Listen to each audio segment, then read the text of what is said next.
తోడుగా మన ముఖ్యమంత్రి గారు చిరంజీవి రావాలి అని నిన్న మన భట్టి విక్రమార్క గారిని, అలాగే IT and industrial minister Sridhar గారిని నా దగ్గరికి పంపించారు.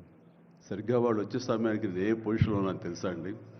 ఎవరో అమ్మాయితో డ్యాన్స్ చేస్తూ ఉన్నాను. చాలా ఇబ్బంది అనిపించింది అన్నపూర్ణ స్టూడియోలో. సో ఆ సమయంలో వాళ్ళిద్దరు కూర్చోబెట్టి షూటింగ్ ఆపేయంట్రా అని చెప్పి వారి ఇచ్చిన తర్వాత అంత ఆప్యాయంగా నన్ను ఆహ్వానిస్తుంటే, ఇంత గొప్ప సభకి, ఇలాంటి ఒక గొప్ప గ్లోబల్ సమ్మిట్కి, తెలంగాణ రైజింగ్ అంటూ ఒక గొప్ప ఇనిషియేషన్కి 2047 ఇది ఎట్లా ఉండాలి అనే ఆ ఊహ తన బ్రెయిన్ చైల్డ్ అయినటువంటి మన ముఖ్యమంత్రి గారు ఆహ్వానిస్తే అది చాలా ప్రివిలేజ్డ్గా ఫీల్ అయ్యాను, ఎంతో గౌరవంగా ఫీల్ అయ్యాను, ఎంతో ఆనందంగా ఉన్నాను. మీ అందరితో పాటు ఈరోజు ఇక్కడ నేను పార్టిసిపేట్ చేయడం అనేది నాకు దక్కిన గొప్ప అవకాశం, గొప్ప అదృష్టంగా నేను భావిస్తున్నాను. అయితే ఇక్కడ కేవలం చిరంజీవికి మాత్రమే ఇచ్చారు, అందుకే చిరంజీవిని ఆహ్వానించి అక్కడ కూర్చోబెట్టారు అని నేను అనుకోవటం లేదు.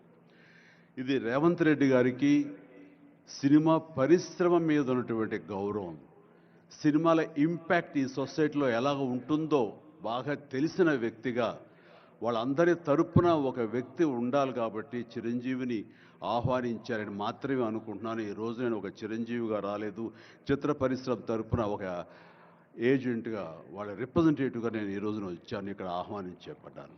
కాబట్టి దానికి ప్రత్యేకించి పరిశ్రమ తరపున శ్రీ రేవంత్ రెడ్డి గారికి మనస్ఫూర్తిగా నా హృదయపూర్వక ధన్యవాదాలు తెలియజేస్తున్నాను.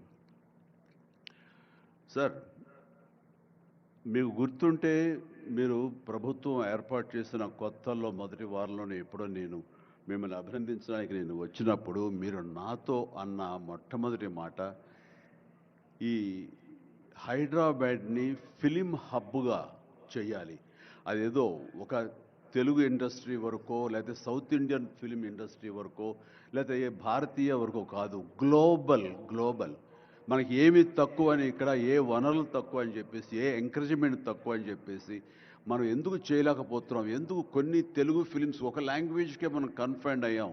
కాబట్టి నా ఉద్దేశంలో ఇది గ్లోబల్గా అన్ని రకాల ఇండస్ట్రీస్, ఇతర లాంగ్వేజ్ నుంచి సినిమా వాళ్ళు ఇక్కడ రావాలి, ఇక్కడ షూటింగ్ చేసుకోవాలి, అది నా ధ్యేయం అని అన్నప్పుడు చాలా ధైర్యంగా మాట్లాడుతున్నారు. అది నిజం కుదురుతుందా? ఎక్కడి నుంచో ఇతర దేశాల నుంచి వచ్చి ఇక్కడ షూటింగ్ చేయటం అన్నది, నేను టూరిజం మినిస్టర్గా ఉన్నప్పుడు ఫిలిం టూరిజంగా ఇక్కడ ఎంతమంది ఆహ్వానించడానికి ఎంతో శ్రమ పడ్డాం, ఎంతో కష్టించాం. కానీ ఇక్కడ ఉన్నటువంటి అట్మాస్ఫియర్ కానీ ఎంకరేజ్మెంట్ కానీ ఆయా గవర్నమెంట్లు అంత లేకుండా ఉండటంతో అది అంత పూర్తిగా సఫలీకృతం కాలేకపోయాం.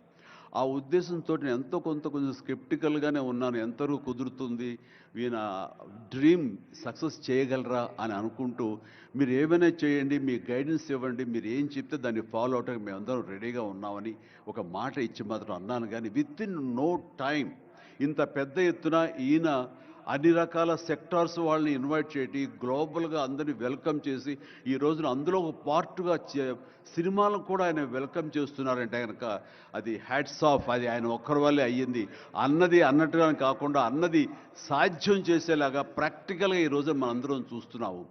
ఇది చాలు, డెఫినెట్గా ఆయన అనుకున్నది సాధిస్తారనే ప్రగాఢమైన నమ్మకం నాకు ఏర్పడింది. ఎందుకంటే ఆయన అన్నది హైదరాబాద్ అనేది సెంట్రల్ లొకేటెడ్ మన కంట్రీలో. ఏ ఇతర ఇంపార్టెంట్ సిటీస్కి వెళ్ళాలని సరే 1 అవర్ డిస్టెన్స్లోనే ఉంది. మేబీ ఢిల్లీ ఇంకొక 1 అవర్ పడుతుందేమో తప్ప. అండ్ ఇక్కడ లేని లొకేషన్స్ ఎక్కడ లేవు, ఎక్కడ లేకుండా పోలేదు. మనకు మంచు కొండలు ఉన్నాయి, థార్ డెజర్ట్స్ ఉన్నాయి, అడవులు ఉన్నాయి, వర్షాలు పడేవి ఉన్నాయి, లాంగెస్ట్ బీచ్లు మనకు ఉన్నాయి. ఏమి తక్కువ, ఏ లొకేషన్స్ తక్కువ, ఏ వనరులు తక్కువ. ఇక్కడ పని చేయడానికి వాళ్ళకి స్కిల్ డెవలప్మెంట్ చేయగలిగితే కనుక పని చేయడానికి ఎంతోమంది ముందుకు వచ్చి సినిమా పరిశ్రమ ద్వారా ఉపయోగపడి వాళ్ళ కుటుంబాలకు వాళ్ళు ఉపయోగించుకుంటారు. ఇది ఆ పొటెన్షియల్ పూర్తిగా ట్యాప్ చేయలేదు అన్న మాట వాస్తవం. అది నేను అంగీకరిస్తూ మా సలహాల కోసంగా ఆయన కొన్ని సెమినార్లు ఫ్యూచర్లో నడిపిస్తామన్నారు.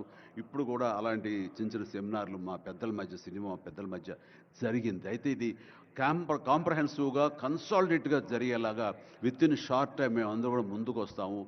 ఇక్కడ ప్రపంచానికే ఇది